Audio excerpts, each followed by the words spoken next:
मुख्तार अंसारी के भरोसेमंद गुर्गे संजीव जीवा की लखनऊ कोर्ट में तड़ातड़ गोलियां मारकर हत्या कर दी जाती है। लेकिन आपको बताते हैं कि 18 साल पहले की कहानी, जब संजीव की हत्या का हल्ला हुआ था। वाकया है 26 जुलाई 2005 का। जगह थी जौनपुर। यहाँ कोतवाली क्षेत्र के पॉलिटेक्निक चौराहे पर चेकिंग चल रही थी। तभी तत्कालीन चौकी इंचार्ज अजय मिश्रा पर ताबड़तोड़ फायरिंग शुरू हो जाती है। चारों तरफ अफरा तफरी मच जाती है। जवाबी कार्रवाई में पुलिस मुठभेड़ में 2 बदमाश ढेर हो गए, जबकि 2 फरार हो जाते हैं।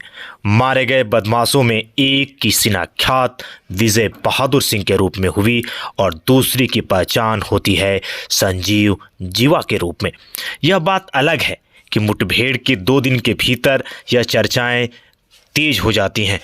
मारा गया दूसरा बदमाश कौन था? संजीव जीवा है या फिर कोई और? इसके साथ ही बदमाशों की आज तक शिनाख्यात नहीं हो पाई। पुलिस सूत्रों के मुताबिक लोग बताते हैं मुन्ना बजरंगी और संजीव जीवा समेत कई नामचीन शूटर उस वक्त बीजेपी विधायक, कद्दावर नेता मोहम्मदाबाद में, जिनकी धमक बाहुबली के रूप में थी, कृष्णानंद राय की हत्या करने जा रहे थे। लेकिन जौनपुर शहर के पॉलिटेक्निक चौराहे पर वाहन चेकिंग के दौरान जब गाड़ी रोकने का इशारा हुआ तो बदमाशों ने तत्कालीन सराय पोख्ता चौकी इंचार्ज अजय मिश्रा को गोली मार दी। मुख्तार का सबसे करीबी था जीवा। संजीव जीवा की पत्नी पायल माहेश्वरी थी और आखिरी बार पति संजीव जीवा को देख नहीं पाई थी। गैंगस्टर फरार था। संजीव जीवा की हत्या पर सियासत होती है और 90 के दशक में क्लिनिक पर कंपाउंडर था संजीव माहेश्वरी उर्फ जीवा।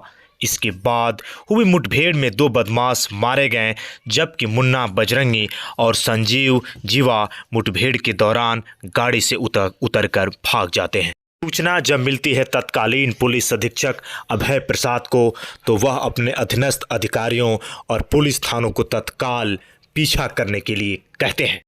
खुद को घिरा देखकर शूटरों ने अपने वाहन को हौज गांव की तरफ घुमाया।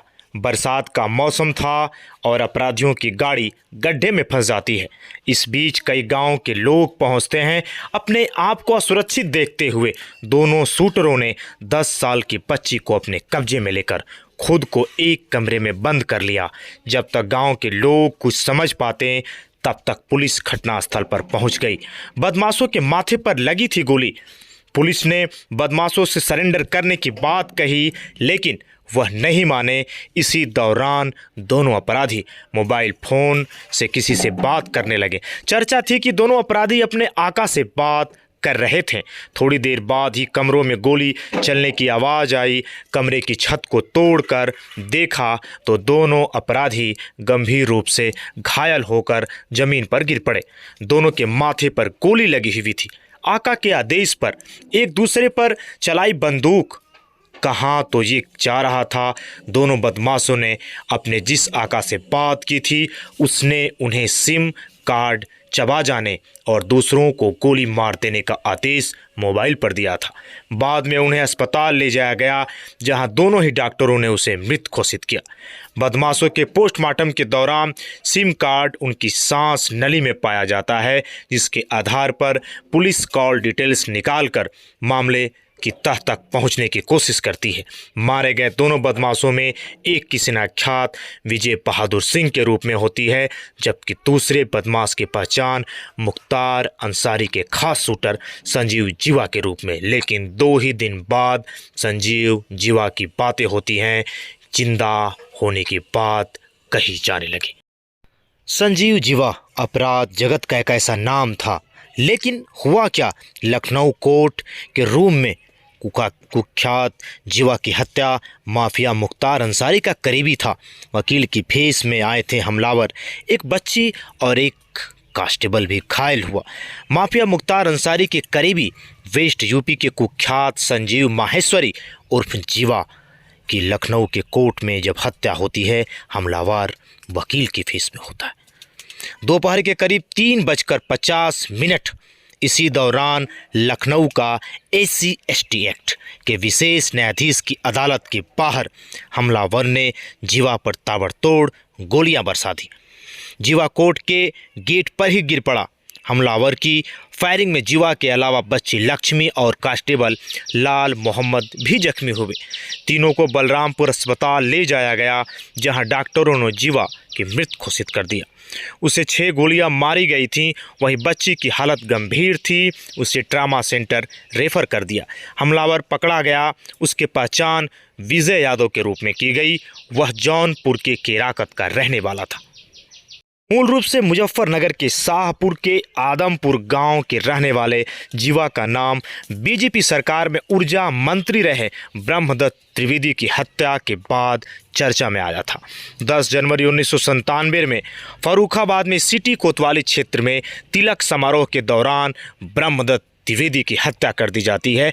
इस मामले की जांच सीबीआई ने की। जांच में तत्कालीन सपा विधायक विजय सिंह और संजीव माहेश्वरी उर्फ जीवा का नाम सामने आता है। दोनों को ही इस मामले में उम्र कैद की सजा हो चुकी है। जीवा ने हरिद्वार के ज्वालापुर निवासी नाजिम के साथ रहकर अपराध की दुनिया में कदम बढ़ाया। यह गैंग हरिद्वार, सहारनपुर, मुजफ्फरनगर में अपहरण, डकैती, हत्या और लूट जैसे अपराध करता था। बाद में जीवा पूर्वांचल के बाहुबली माफिया मुख्तार अंसारी के संपर्क में आया। वर्ष 2005 में गाजीपुर के भांवरकोल में हुई बीजेपी विधायक कृष्णानंद राय की हत्या में भी जीवा का नाम सामने आया। मामले की जांच सीबीआई ने की, लेकिन गवाहों के मुकरने और साक्ष्य के अभाव में मुख्तार के साथ जीवा और अन्य आरोपियों को भी इस हत्याकांड में बरी कर दिया गया। माफिया की दुनिया का राज बेताज बादशाह बनना चाहता था जीवा की वेस्ट यूपी में प्रॉपर्टी व अवैध कब्जे की पार्किंग, ठेके, रंगदारी और इसके साथ ही 2006-07 में जीवा के गैंग ने सुशील गैंग के हरवीर सिंह की भी हत्या कर दी। इसके बाद दोनों ही गैंग में गैंगवार शुरू होता है। इसके साथ ही वह संजीव उर्फ जीवा एक ऐसा नाम बन जाता है कि अपराध की दुनिया में लगातार उसका ग्राफ बढ़ता जा रहा था। जेल में रहते हुए संजीव ने अपनी राजनीतिक पकड़ बनाने के लिए पत्नी पायल को रालोद की टिकट से मुजफ्फरनगर शहर की विधानसभा सीट से 2017 में चुनाव भी लड़वाया था। हालांकि वह 5वें नंबर पर रही। इंटरमीडिएट तक पढ़ाई करने वाला जीवा के खिलाफ 24 आपराधिक मामले थे। इससे पहले 3 मामलों में वह कोर्ट के ट्रायल पर था, जबकि ब्रह्मदत्त त्रिवेदी हत्याकांड में वह सजाया पकता और एक एक कर शव छोड़ गए थे।